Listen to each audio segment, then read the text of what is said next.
Le genre de problème que Paul Biya est parti chercher le Tutsi, c'est avec des gens qui ne parlent ni français ni anglais, qui n'ont même pas où dormir, qui ne savent pas ce que demain leur réserve, qui n'ont pas de choix. Et ça va être la guerre la plus difficile du régime. Mais au milieu des petits là, des grandes puissances étrangères vont entrer en jeu. Quand je parle de puissance étrangère, c'est pas forcément des pays. C'est des lobbies. C'est des lobbies. Je vous avais dit très clairement, au vu des analyses sociologiques et sociopolitiques, Issa Chiroma ne gagnait pas l'élection présidentielle. Malgré l'appui des militants du MRC, c'était difficile pour Issa Chiroma de gagner l'élection présidentielle parce que dans les régions qui lui sont acquises, je vous avais expliqué que le vote au Cameroun, les gens n'ont pas de culture politique. Le peuple n'est pas cultivé. Il y a une petite élite qui est cultivée, mais elle s'est arrangée à construire une idéologie politique autour des valeurs tribales. Malheureusement, c'est pas moi qui le dis, c'est la réalité. Et les différentes élections, surtout l'élection présidentielle, parce qu'elle est la plus déterminante, nous démontrent très exactement les conséquences du tribalisme politique ambiant au Cameroun. Et donc, lorsque je viens vous l'expliquer ici, pour des esprits qui ne sont pas préparés, ce n'est pas moi qui promeut le tribalisme d'État, c'est un courant politique qui existe. Je vais vous expliquer la différence qui existe entre la conception de la vie politique dans des démocraties comme la France, l'Angleterre, et la conception de la vie politique au Cameroun. Pour comprendre la politique au Cameroun, c'est pas une question d'émotion. Lorsque nous venons ici, c'est pour mettre la connaissance au niveau de tout le monde et pour éviter les dérives. Parce que si vous m'avez suivi depuis le début de mes sorties, lorsque j'avais fait une analyse sur les différents candidats, je vous avais dit clairement que si vous portez votre choix sur Issa Chiroma Bakary, ça ne va pas passer.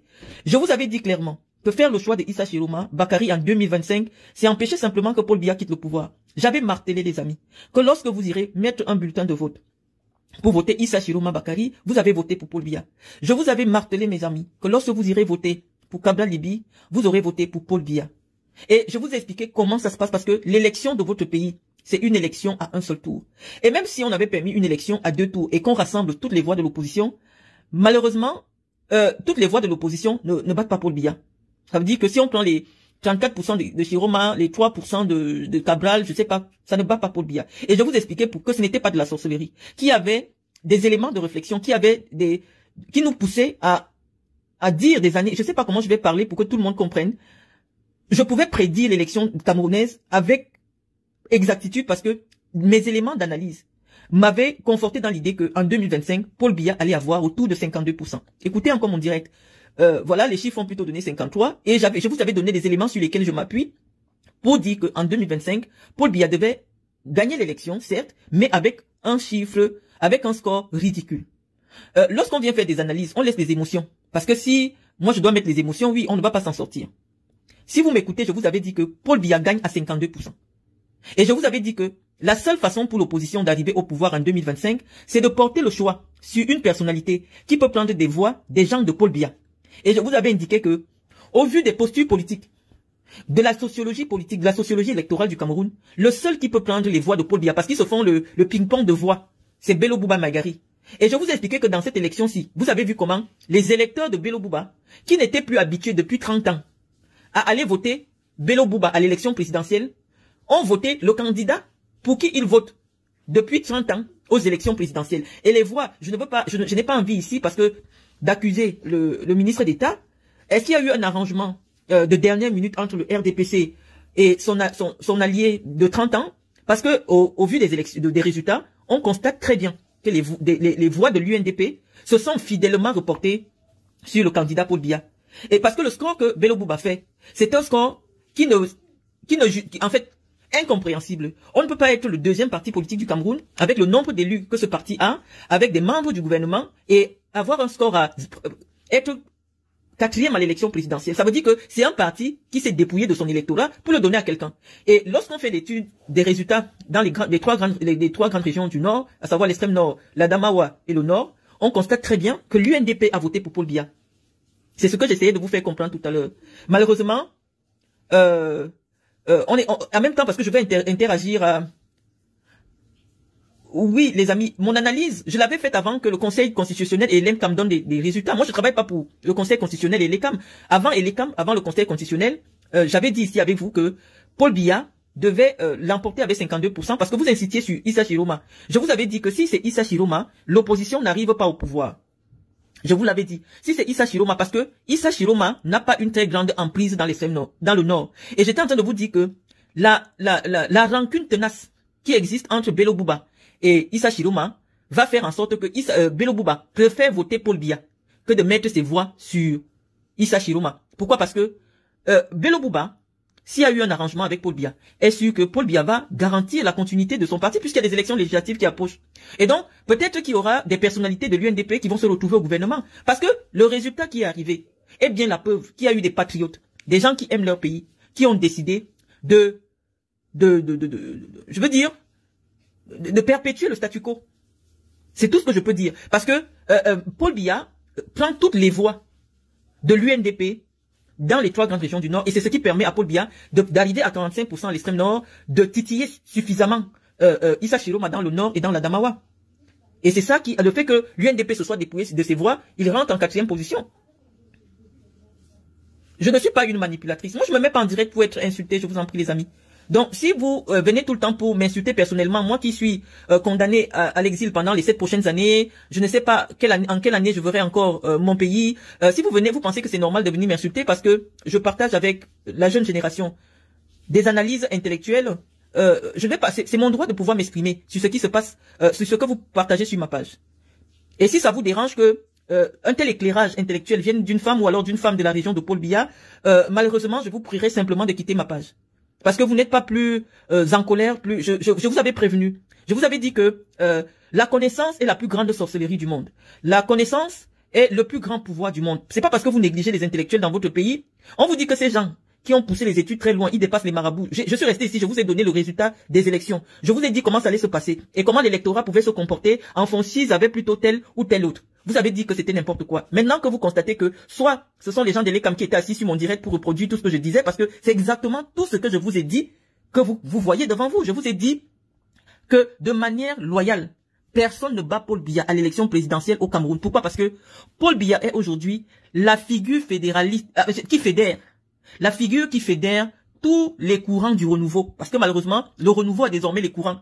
Issa Chiroma, qui était le ministre de Paul Biya pendant 30 ans, ne peut pas représenter la rupture. C'est la continuité. Sauf qu'entre temps, Issa Chiroma a fait un pas important vers l'opposition en s'acoquinant avec le MRC. Et je vous ai dit que les soutiens de Kamto ne vont pas suivre à 100%. Parce que pour les irréductibles de Kamto, et même Maurice Kamto lui-même, Issa Chiroma, ce n'est pas le changement. Je vous avais parlé de ça. J'essaye de parler. Je fais un effort maintenant de parler un français que tout le monde comprend parce que je me suis rendu compte que même les enfants de la rue m'écoutent. J'ai découvert un fan club Marlène et vous tous sur les réseaux sociaux qui compte des millions d'abonnés. Je sais pas. J'ai un ami qui m'a écrit pour me dire est-ce que tu écoutes. Je vois que les gens écoutent ce que je dis et donc je fais un effort d'adapter mon discours à toutes ces couches sociales qui ont décidé de me considérer comme un guide intellectuel. Je vous avais dit que ce n'est pas la sorcellerie, les amis, c'est la connaissance, ce sont des études sociologiques. On observe un électorat pendant 10 ans, 15 ans, 20 ans et généralement ça ne bouge pas. Et donc quand on pose des analyses, si on m'avait dit par exemple de travailler pour un candidat, j'allais lui donner tous ces éléments-là, lui dire voilà comment l'électorat de l'Est se comporte, voilà comment celui du Sud, il faut introduire tel argument dans ton discours pour prendre les électeurs de telle personne. Maintenant vous m'en voulez parce que je vous ai dit avant Elekam, avant tout le monde, que cette élection de 2025, elle aura un seul pilier, c'est le pilier tribal. Paul Biya va être élu pour une seule région, pour une seule raison, pour son appartenance tribale, parce que son bilan est 0. Je vous avais fait comprendre que dans les écans, eux, ils ne réfléchissent pas. Lorsqu'un écan est candidat, surtout le plus illustre des écans, depuis 50 ans, ils vont voter massivement pour lui. Vous ne pourrez rien faire. Je vous avais dit, dans les régions où les écans sont les plus nombreux, personne ne bat Paul Biya qui est un écan dans ces régions-là. Maintenant, on prend le temps, laissons-nous le temps d'arriver là où vous voulez. Laissez-nous le temps de poser la réflexion. En martelant nos idées. Nous vous avons exprimé la dernière fois, avant Elekam, que avec tous les éléments évidents que nous avions, que Paul Biya ne pouvait pas perdre cette élection. Je vous avais dit, c'est impossible. Il y a eu des tricheries, certes. Mais là où les élections ont été perturbées, les résultats ont été tout simplement supprimés. J'ai eu l'impression. Parce que tous les bureaux de vote, peut-être c'était Issa Chiroma qui avait gagné là-bas, on ne sait plus. Je dis, moi je suis une républicaine. Je respecte la décision du Conseil constitutionnel parce que je sais, au fond de moi, que c'est la vérité qui était la mienne avant le début de la campagne. Je vous avais dit, au vu des projections que je fais, Paul Biya va arriver à 52%. Mais c'est son pire score depuis 43 ans. C'est le pire score que Paul Biya fait depuis 43 ans qu'il a la tête. Donc il y a des messages, il y a des conséquences que je voulais analyser ici avec vous. Il y a ce qu'on devait dire. Je vous ai dit, la science, ça dépasse la sorcellerie. Hein? C'est pour cela que vous venez vous fâcher avec moi. Je vous avais dit tout ce qui se passe maintenant, avant que ça se passe. Je ne suis pas médium, je suis pas voyante. Mais lorsqu'on fait une étude de terrain, on peut prévoir ce qui va se passer. Et malheureusement, ça vous fait mal parce que je vous ai dit tout ce que vous voyez maintenant. Je vous ai dit, le 16, qu'il y aura des morts. Vous avez dit non, vous allez partir casser, on ne va rien faire à personne. Je dis non, il y aura beaucoup de morts. Et ce n'est que le début. Je vous avais dit, restez à la maison. J'ai demandé aux mamans, gardez vos enfants à la maison. Parce que les enfants qui tombent là, ils n'ont pas 25 ans. Ils ont 19 ans. Ce sont nos enfants à nous. Gardez vos enfants à la maison. L'heure est grave. Je vous ai dit, en ce moment-ci précisément, toutes les informations sont concordantes. Elles disent que le Cameroun court le risque d'un coup d'État. Les amis, ce n'est pas le moment, à l'heure actuelle, de se battre pour savoir qui a gagné, qui n'a pas gagné, qui... Non, pas du tout. Je vous ai dit, la proclamation des résultats de ce jour n'est que le début d'une longue traversée de désert que notre pays va connaître. Quelqu'un me dit pourquoi les 53% de Paul Biya ne viennent pas rivaliser dans la rue. Paul Biya a perdu les élections à Douala. Quand Paul Biya perd les élections à Douala, le gars de Douala ne sait pas que, à l'extrême nord, à Maroua, qui est la région du Cameroun la plus peuplée, Paul Biya a eu 1 million de personnes qui ont voté pour lui là-bas. Pourquoi vous venez jouer à ce jeu-là? Allez sur les pages où il y a des activistes. Je vous ai dit que lorsque Paul Biya se déplace pour l'extrême nord et qu'il réussit et que l'extrême nord est le bastion du RDPC, c'est difficile de battre que Issa Chiroma. Issa Chiroma ne peut pas battre Paul Biya dans l'extrême nord. La seule personne qui peut battre Paul Biya à l'extrême nord, je vous l'avais dit, c'est Bello Bouba Maïgari. Je vous avais dit pourquoi Bello Bouba peut battre Paul Biya à l'extrême nord. Vous avez couru par ignorance. Vous alliez à Issa Chiroma ou par stratégie politique, je ne sais pas beaucoup, parce que Issa Chiroma était le seul qui accepte de faire le jeu de marionnette qu'il fait actuellement pour le compte des puissances étrangères qui veulent déstabiliser le Cameroun. Issa Chiroma sait au fond de lui qu'il n'a pas gagné les élections présidentielles. Et je vous avais dit, c'est votre sang qui va couler. Et il a commencé à couler. Depuis qu'il y a les élections au Cameroun, nous avons vécu 2010 ici. Les gars de la base ont cassé l'ambassade. On a cassé partout, à Douala. Mais on n'a pas compté un seul mort. On n'a pas compté un seul mort avant les élections ou pendant la proclamation des résultats. Si vous ne voulez pas voir que certaines choses ont changé, si vous ne voulez pas voir que certaines choses ont changé et qu'on essaye de s'asseoir et réfléchir ensemble, vous voulez que je vous dise quoi?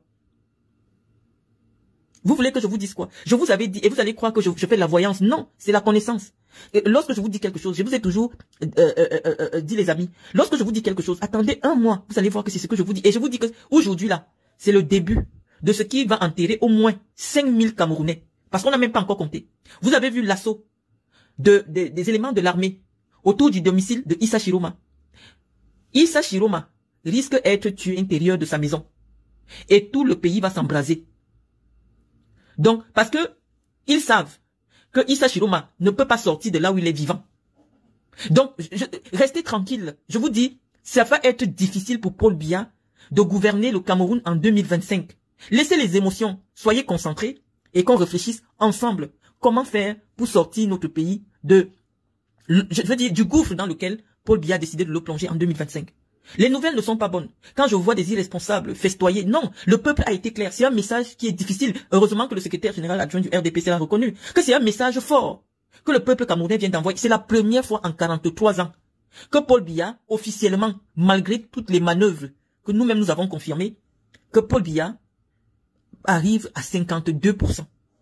Ça veut dire que la moitié du pays est contre lui. C'est comme si on a divisé le Cameroun en deux. Et je vous avais déjà donné les projections. Je vous ai dit, Paul Biya risque d'être le président de Yaoundé, Bertois,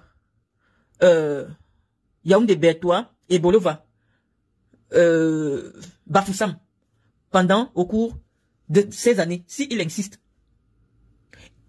Paul Biya, en 2025, ne peut plus réclamer une légitimité sur l'ensemble du territoire camerounais. On vous dit que 48% de l'électorat, c'est-à-dire les gens qui, malgré tout, ont accepté d'aller voter. Les gens qui ont des cartes d'identité. Parce qu'on ne compte pas ceux qui cassent là. Ils n'ont même pas voté, ils n'ont pas de carte d'identité. Ils comprennent seulement qu'on a décidé d'enterrer leur avenir. Et ces enfants sont prêts à aller mourir que d'accepter encore que Paul Biya fasse une seule année à la tête de l'État. Et c'est pour ça que je vous ai dit, observez, ça sent le coup d'État. C'est le coup d'État qui arrive là. Et j'étais en train de vous expliquer posément les raisons pour lesquelles telle région a voté comme ça, telle région a voté comme ça, telle région, pour qu'à l'avenir, vous sachiez comment construire une idée nationale, que ce ne soit plus, l'élection ne soit plus le reflet d'un repli identitaire. Non, moi, je ne peux pas voter un musulman. Non, moi, je ne peux pas voter un Wadjo. Non, c'est ça qui vous a amené encore là où vous êtes là. Là où vous êtes parti pour 50 ans avec une même personne qui ne vous dit pas où il va amener le Cameroun, qu'est-ce qui va changer. Il ne vous dit rien. C'est d'autres personnes qui viennent vous expliquer que non, le président a des chantiers que vous-même vous ne voyez pas. Donc, je voulais avoir cette analyse avec vous, que nous puissions poser le cœur. Et nous avons dit que Paul Biya, sa légitimité va être contestée en 2025. Et vous avez vu partout, c'est un passage en force. C'est-à-dire qu'il a fallu que le peuple écan se serre derrière derrière leur frère. Sinon, Paul Biya tombait. Pas petit tombé. Il ne devait même pas avoir moyen de tripatouiller comme ils ont essayé là. On vous avait dit que si tous les écans, puisque je vous ai dit que les écans ne votent personne d'autre, quand il y a un autre écan, quand il y a un écan qui est candidat majeur, tous les écans votent pour lui. C'est un électorat qui ne bouge pas. Si Issa Chiroma aussi, tous les nordistes avaient fermé les yeux et avaient voté pour lui, Paul Biya ne gagnait pas. Pourquoi vous voulez pas aussi réfléchir dans ce sens-là? Si on dit que les gens de l'extrême nord ont donné la victoire à Paul Biya, et c'est la vérité. Je vous l'avais déjà dit qu'à l'extrême nord, ce sont des chrétiens qui ont la haine envers des Peuls. Ils estiment que les Peuls, au temps d'Ahidjo, pendant les 25 ans d'Ahidjo, il n'y a que les Peuls qui profitaient. Donc c'est leur moment aussi de profiter avec Paul Biya. Aucun Peul ne bat Paul Biya à l'extrême nord. Parce qu'ils ont une partie, et ce sont les plus nombreux, ceux qui sont chrétiens. Donc, il y a une alliance, ils préfèrent voter pour un chrétien qui est au pouvoir que de voter pour un musulman qui est du nord. C'est des choses que vous ne pouvez pas comprendre, mais c'est la réalité électorale. Et c'est la région la plus peuplée du Cameroun. Donc quand Paul Biya est parti là-bas, je vous avais dit que, avant que Paul Biya ne parte, je vous avais parlé de ça, et Paul Biya est parti, et je vous ai dit comment ça va se passer, que au moment du vote, l'extrême nord va se détacher. Il va rester aux deux candidats du nord, les deux régions, Adamawa et Nord. Et à l'Adamawa, Bello Bouba va se partager les voix avec Paul Biya. Mais Bello Bouba ne sait même pas partager les voix. Toutes les voix de Bello Bouba sont parties sur Paul Biya, que ce soit dans l'Adamawa, que ce soit dans le Nord. Et actuellement, le seul vote qui s'est fidèlement reporté, c'est le vote du MRC. Le vote des soutiens de Kamto, pas de Kamto, les votes du MRC. Parce que je voulais vous dire, les amis, que le taux d'abstention à cette élection a été très préjudiciable pour le peuple du changement. Je vous avais dit dans une vidéo que, à l'heure actuelle, vous devez vous battre pour que les gens aillent voter. Lorsqu'on vous parle d'un taux d'abstention de près de 30% ou 40%, c'est pratiquement dans les 700 à 1 million de voix qui se sont abstenus et qui auraient pu porter l'idéal du changement à la tête de l'État. Donc, les responsabilités, on a dit, lorsqu'il y a un échec, lorsque vous perdez les élections, bon, les enfants, eux, ils ne comprennent rien. Ils disent simplement que l'État ne leur donne pas de choix que d'être moto-taximan. Ils meurent tous les jours sous les camions, mieux ils meurent une fois. Donc ces enfants-là, ils sont lancés. Moi, je peux pas m'asseoir ici pour les arrêter parce que je vous avais dit qu'il y aura des morts. Il y a des gens qui préfèrent mourir sous les coups de canon parce que pour eux, il n'y a pas de différence. Tous ces petits babanas-là, c'est eux qui font la moto. Ils n'ont même pas de permis. Ils savent pas parler français. Pendant 40 ans, Paul Biya ne s'est jamais préoccupé que le taux d'analphabétisme dans les régions du nord, de l'extrême nord, de l'Adamawa, était en hausse. Tous les petits qui agressent dans les grandes villes arrivent de ces zones du Cameroun. Ils savent pas parler le français. Ils n'entendent rien. Ils ne comprennent rien. Ils se sentent en marge de la République. Et donc, oui, le trouble leur donne l'occasion de s'exprimer dans la seule langue qu'ils connaissent.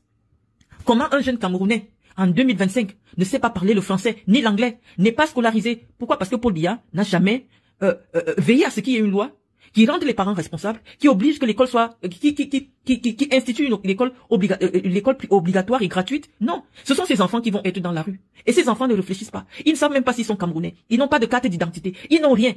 Paul Biya va affronter ces enfants-là. Ils n'ont pas 25 ans. Ils n'ont pas 30 ans. Ils ne vont rien comprendre. Et c'est pour cela que je vous avais expliqué que le genre de problème que Paul Biya est parti chercher le Tutsi, ça avait des gens qui ne parlent ni français ni anglais, qui n'ont même pas où dormir, qui ne savent pas ce que demain leur réserve, qui n'ont pas de choix. Et ça va être la guerre la plus difficile du régime. Mais au milieu des petits là, des grandes puissances étrangères vont entrer en jeu. Quand je parle de puissance étrangère, c'est pas forcément des pays. C'est des lobbies. C'est des lobbies qui pensent que c'est le moment pour eux de venir s'accaparer le Cameroun pour exploiter les richesses du Cameroun. Parce qu'ils ne comprennent pas ce que Paul Biya a fait de l'argent de nos ressources en 43 ans. Tout l'argent du pétrole du Cameroun part où? On ne comprend pas. Qui gère l'argent du pétrole du Cameroun? On ne comprend pas. Donc il y a des grandes puissances qui ont des intérêts au Cameroun, qui ont décidé que par tous les moyens, Paul Biya doit tomber. Et ces gens-là, eux, ils ne viennent pas dans la rue avec des cailloux, ils attendent que ça pourrisse. Vous allez voir, si l'État du Cameroun ne prend pas des dispositions, nous ne sommes pas loin. Parce que toutes les informations que nous avons sont convergentes. Paul Biya sera renversé si aucune mesure n'est prise. Et je vous ai dit que la vigueur avec laquelle les forces républicaines vont réagir. Malheureusement, il y aura plusieurs morts. Et ce sera tous les jours. Et au fur et à mesure que la violence va augmenter, les victimes vont augmenter. Moi, je n'ai pas parlé du Nozo. Le problème, c'est que vous ne comprenez pas les élections. On vous dit qu'il y a 20 personnes inscrites. Quand 19 personnes votent, le pourcentage est de 90%. Donc, dites-vous qu'au Nozo, il n'y a pas que les Bamenda. Dites-vous qu'au Nozo, il n'y a pas que des Ambazoniens. Donc, si à Bamenda, il y a 10 personnes qui se sont inscrites, et que les 10 personnes sont allées voter Paul Biya, on va dire taux de suffrage exprimé 10, pourcentage, on va dire 90% ou 100%. Ça ne veut pas dire que la population qui a décidé depuis pratiquement 5 ans de vivre en marge de la République est avec Paul Biya. Vous ne comprenez rien, les amis. On donne des chiffres en fonction des personnes qui sont allées s'exprimer. Ça ne veut pas dire que la région du Nord-Ouest est d'accord avec la politique de Paul Biya. Non. Les populations du Nord-Ouest sont claires, en fait, en grande majorité. Ou alors, celles qui est prise en otage dans le Nord-Ouest, ils vivent en marge de la République camerounaise. Donc, les gens ne sont pas allés s'inscrire dans les listes électorales dans le Nord-Ouest. Les fonctionnaires qui sont là-bas sur place se sont inscrits dans les listes. Et je vais vous dire, les fonctionnaires viennent de toutes les régions du Cameroun. Et parfois même, dans ces zones-là, parce que pour favoriser la cohésion nationale, vous allez trouver beaucoup plus de fonctionnaires qui viennent de la partie francophone du Cameroun. Vous allez peut-être trouver beaucoup plus des écans qui occupent des postes de responsabilité, qui sont professeurs, qui sont sous-préfets, avec leur famille et tout. Ce sont eux qui vont s'inscrire. On vous dit suffrage exprimé, ça veut dire que le nombre de personnes qui ont valablement, effectivement voté. Si vous êtes 20 inscrits et 19 votent pour Paul Biya, on va dire que Paul Biya a gagné à 90%. Ça ne veut pas dire que tous les Bamenda, ceux qui sont dans les villages, qui n'ont même pas la carte d'identité, sont d'accord avec Paul Biya.